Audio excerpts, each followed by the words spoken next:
El cuerpo humano posee distintos mecanismos destinados a lograr la homeostasis. De estos mecanismos depende nuestro estado de salud de gran parte, llegando mediante el sistema nervioso y el endocrino. Este último, a través de las hormonas, contribuye en el control de muchas de las funciones vitales del organismo, como es en el caso de las hormonas tiroideas. Estas hormonas provienen de la glándula tiroides. Tiene una estrecha relación con el embarazo, ya que durante la gestación la tiroides de la madre debe aumentar su producción de tiroxina, hormona encargada de controlar el metabolismo y el crecimiento en el feto, debido a que dicha glándula está ausente en el feto hasta la 12ª semana de gestación, por lo que el buen funcionamiento de la glándula tiroides de la madre favorecerá el correcto desarrollo cerebral y de su sistema nervioso a lo largo del primer trimestre de gestación. Glándula tiroidea. Esta glándula es un órgano situado en la parte frontal del cuello, a la altura de las vértebras C5 y T1, junto al cartílago tiroideo. Dispone de una rica vascularización a partir de las dos arterias tiroideas superiores que nacen de la carótida externa y de las dos arterias tiroideas inferiores procedentes de la subclavia. Está inervado por el sistema adrenérgico y colinérgico. La cápsula de las glándulas tiroides consta de un delgado tejido conectivo de colágeno, del cual se extiende tabiques hacia el interior de la sustancia de la glándula y la subdividen en dos lóbulos unidos entre sí por el istmo. Los lóbulos poseen en su interior los folículos tiroideos, que son estructuras cerradas revestidas en un epitelio cúbico simple que contienen una sustancia coroidal, constituida principalmente por tiroglobulina, que es una glucoproteína precursora de las hormonas tiroideas. Entre los folículos también encontramos capilares sanguíneos y células C o parafoliculares que secretan calcitonina, hormona que reduce los niveles del calcio sanguíneo. Mecanismo de regulación. Esta glándula está regulada por el hipotálamo hipófisis y la secreción hormonal se regula por feedback negativo. En palabras simples, cuando los niveles séricos de las hormonas tiroideas son bajos, el hipotálamo envía la señal a la hipófisis mediante la hormona TRH. La hipófisis recibe la señal y secreta la hormona TSH, hormona estimulante de la tiroides, hormona que será liberada al torrente sanguíneo. La TSH actúa a nivel de la glándula tiroides, produciendo las hormonas tiroideas tiroxina T4 y tiroiodotironina T3. Cabe mencionar que cada proceso dependerá de la hormona TSH. Una vez logrados los niveles fisiológicos de T3 y T4 en sangre, estas inhiben la liberación de TRH y TSH para así mantener los niveles hormonales estables. Asimismo, los bajos niveles de T3 y T4 estimulan la producción de TRH. Mecanismo de acción de las hormonas tiroideas. Estas hormonas cumplen funciones muy importantes durante el desarrollo, interviniendo en la maduración de muchos tejidos. Además, en el individuo adulto ayuda al mantenimiento de las funciones de casi todos los tejidos, pero especialmente en el sistema nervioso, hígado y corazón. No está muy claro el mecanismo por el cual las hormonas tiroideas pasan al interior de las células. Tradicionalmente se ha considerado que se trata de un mecanismo de difusión pasiva, debido a la naturaleza hidrofóbica de la T3 y T4. Sin embargo, se han descrito mecanismos de transporte facilitado en algunas líneas celulares de cultivo, como en neuroblastomas, fibroblastos, células musculares y hepatocitos. Mecanismo de acción a nivel nuclear.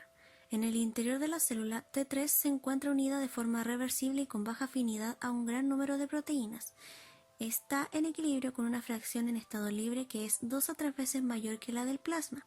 No obstante, en el núcleo donde la T3 se concentra en forma eficiente, siendo la concentración de T3 libre nuclear 50 a 250 veces mayor que en el citosol, los núcleos de las células sensibles a T3 poseen proteínas que tienen gran afinidad por T3 y que actúan como receptores. Los receptores T3 son factores de transcripción que reconocen secuencias específicas reguladas en los genes diana, llamadas elementos de respuesta a T3. La actividad transcripcional de estas proteínas se modula por la unión de los ligandos. En ausencia de ligando, poseen una fuerte actividad represora de la actividad génica. La unión de las hormonas tiene dos efectos: anular la represión y, dependiendo de las dosis de hormona y del gen diana, aumentar la transcripción de este. Estas proteínas tienen gran semejanza con los receptores nucleares por otras hormonas, como los esteroides y los ácidos retinoicos, por lo que se incluyen dentro de la misma familia.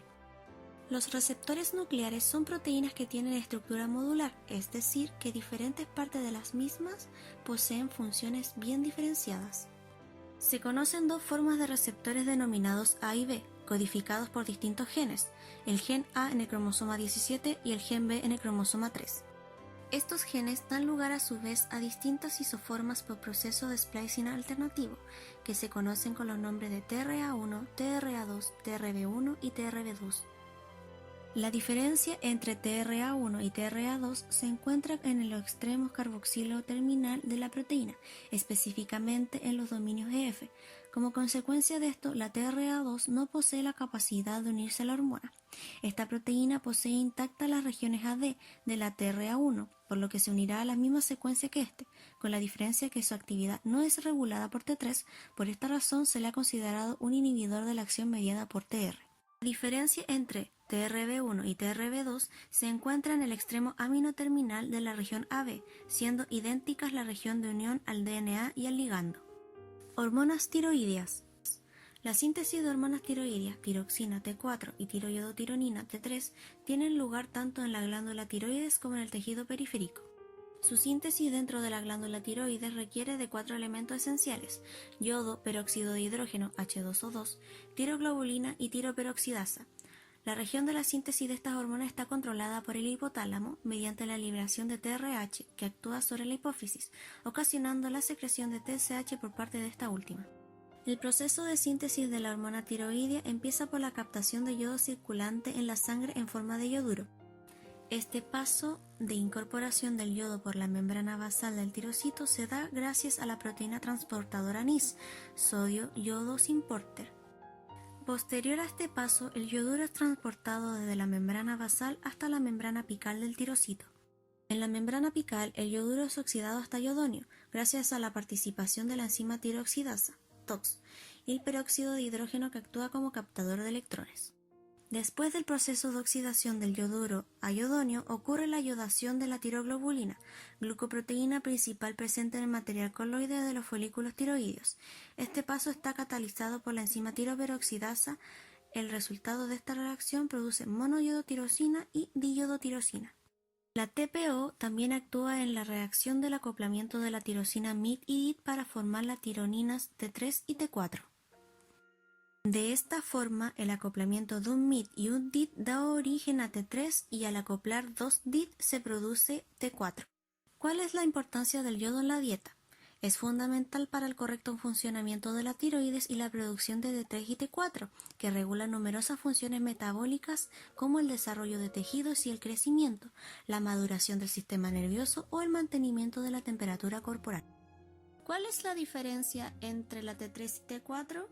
La diferencia entre ambas hormonas es que mientras la T4 tiene 4 átomos de yodo en el anillo del grupo fenilo, la T3 tiene solo 3. Mecanismo de transporte de la T3 y T4. La tiroglobulina TGB permite almacenar en los folículos una cantidad de hormonas tiroideas suficiente para cubrir las necesidades normales de un organismo durante 2 a 3 meses. Para poder liberar T3 y T4, la TGB ha de ser reabsorbida por la célula tiroidea.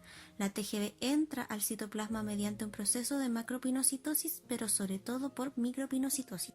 La superficie apical de las células tiroideas emite extensiones en forma de pseudópodos que rodea pequeñas porciones de coloide, constituyendo vesículas de pinocitosis. Los lisosomas contienen proteínas, las catepsinas B, L y D, que permiten la proteólisis de la TGB.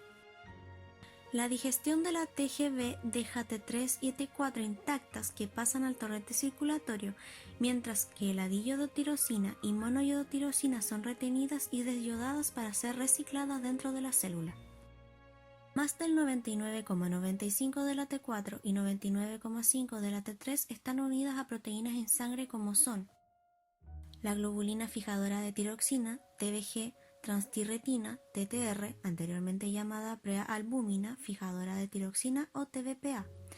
Entre algunas de sus funciones están elevar la proteólisis de la tiroglobulina liberándose hormonas tiroideas a la sangre, intensificar la yodación de la tirosina para formar hormonas tiroideas, aumentar el tamaño y la actividad secretora de las células tiroideas y elevar el número de células tiroideas. Tiroides y embarazo. Durante el embarazo, el eje hipotálamo-hipófisis tiroideo presenta modificaciones en mujeres normales. Si bien la fisiología fetal y materna son distintas, durante la gestación ambos sistemas interactúan a través de la placenta y del líquido amniótico. La glándula tiroides fetal surge entre la tercera y quinta semana del desarrollo embrionario, como una proliferación del epitelio del endodermo desde el suelo de la faringe. Los folículos de la tiroide comienzan a desarrollarse a partir de las células epiteliales y logran captar yodo y producir coloides aproximadamente a la semana 11 y producen tiroxina aproximadamente en la semana 18, por lo que hasta antes de esa semana el feto solo utiliza las hormonas tiroides maternas. Durante la gestación, el aumento de estrógenos produce un aumento en la concentración de TBG, más marcado en la primera mitad del embarazo, pero continúa hasta el término. La concentración circulante llega a duplicar el valor basal, aumentando lineal en las primeras semanas, alcanzando su pic alrededor de la semana 20. El aumento de la HCG produce un efecto tirotrófico. Ocurre un cambio en el metabolismo periférico de las hormonas tiroideas. Esto produce un aumento en el requerimiento de las hormonas. Otras proteínas de transporte hormonal tiroideo, transtirretina y albúmina, no cambian o solo se ven ligeramente disminuidas por el efecto de hemodilución propio del embarazo. En resumen, aumenta la actividad tiroidea materna. Aspectos maternos. Este aumento en la producción de T4 en la gestación es debido a la reducción temporal de los niveles de T4 libre, al aumento precoz en los niveles de TBG, a la pérdida de T4 por su pasaje y degradación placentaria, como también a la menor disponibilidad de yoduro para su síntesis debido al aumento del filtrado glomerular del mismo. Por eso es importante consumir alimentos que contienen yodo, arroz blanco, harina de trigo integral, ajo, etc. Por otro lado, existe una acción de tipo estimulante provocada por la HCG durante el embarazo, la que obliga a la tiroides a aumentar su producción de T4 para así compensar la pérdida, por lo que la glándula se adaptará con el fin de mantener el equilibrio, el cual suele alcanzar sin dificultad en áreas yodo suficientes. Hormonas tiroideas y proteínas de transporte. Los altos niveles de estrógeno durante el embarazo inducen un aumento de la concentración sérica de la TBG producto de una mayor síntesis hepática y una menor degradación periférica. Albúmina y prealbúmina tienen menor afinidad. El aumento de TGB trae consigo el ascenso de T4 y en menor medida de T3, dado que la afinidad por la proteína de transporte es mayor por T4. Respecto a los niveles de hormona T3 y T4 libre, alcanzan sus pics más altos durante el primer trimestre, particularmente entre la octava y 12ª semana. Luego descienden a lo largo de la gestación entre un 15 y un 35%. El incremento de las hormonas libres en el primer trimestre puede vincularse a la acción de estimulantes tiroideos placentarios. Existen tres tipos de estimulantes maternos: la TSH, estimulante hipoficiario, HCG, estimulante placentario, que presenta varias similitudes estructurales con la TSH, y la HCT, tirotropina coriónica. Se considera que no influye en el control de la función tiroidea. Transferencia placentaria. Esta va a depender del grado de permeabilidad de la placenta, como a su vez de la naturaleza química, en este caso de las hormonas, donde el yodo, la TRH y la TCI, inmunoglobulina estimulante tiroideas, atraviesa la placenta libremente, mientras que es impermeable a la TSH. Las hormonas tiroideas sufren cambios metabólicos a nivel de la placenta. Existen tres tipos de enzimas que catalizan la deyodinación de las yodotironinas en tejidos humanos. Tipo 1 no presente en la placenta. Tipo 2 se incrementa cuando la disponibilidad de T4 decrece, manteniendo una adecuada producción de T3 en la placenta cuando los niveles maternos de T4 estén reducidos. Tipo 3 mantiene una T3 baja para el feto, evitando así un exceso catabólico. Hacia el día 16 a 17 de la gestación, la tiroides migra caudalmente permaneciendo unida al piso faríngeo a través del conducto tirogloso, alcanzando su posición final hacia la 7ª semana, donde los folículos tiroideos pasan por 3 estadios de desarrollo: precoloidal, coloidal y folicular. Maduración del eje hipotalámico hipoficiario fetal. Semana 8 a 9 comienza la maduración hipotalámica y desarrollo del sistema portal hipotalámico hipoficiario. Se detecta la TRH también y la TSH hacia la 10ª semana. Concentración de TSH y hormona tiroidea durante la vida fetal. Desde la semana 12 la tiroides fetal comienza a producir T4. Los niveles de hormonas se incrementan en forma progresiva de tal manera que presenta aproximadamente 2 microgramos por decilitro hacia la semana 12 y posteriormente 10 microgramos por decilitro cerca del momento del parto. Metabolismo de las yodotironinas. La ontogenia de las 3 deyodinasas que catalizan la deyodinación de T4 difiere a lo largo del desarrollo fetal. Las tipo 2 y tipo 3 actúan desde aproximadamente la mitad de la gestación, mientras que la tipo 1 se activa de forma más tardía. La concentración de yodotironinas a nivel del cordón umbilical refleja el metabolismo de hormonas tiroideas tanto materno-placentario como fetal. Si bien se conoce cómo funciona la tiroides, su mecanismo de regulación y su mecanismo de acción, donde se conoce gran parte de este, aún hay datos que no se conocen al 100%, como lo es el mecanismo por el cual estas hormonas tiroides pasan en el interior de las células de nuestro organismo. Sin lugar a dudas, la glándula tiroides cumple una gran e importante función en el embarazo. Su producción hormonal estable en la gestación ayuda a un producto gestacional sano.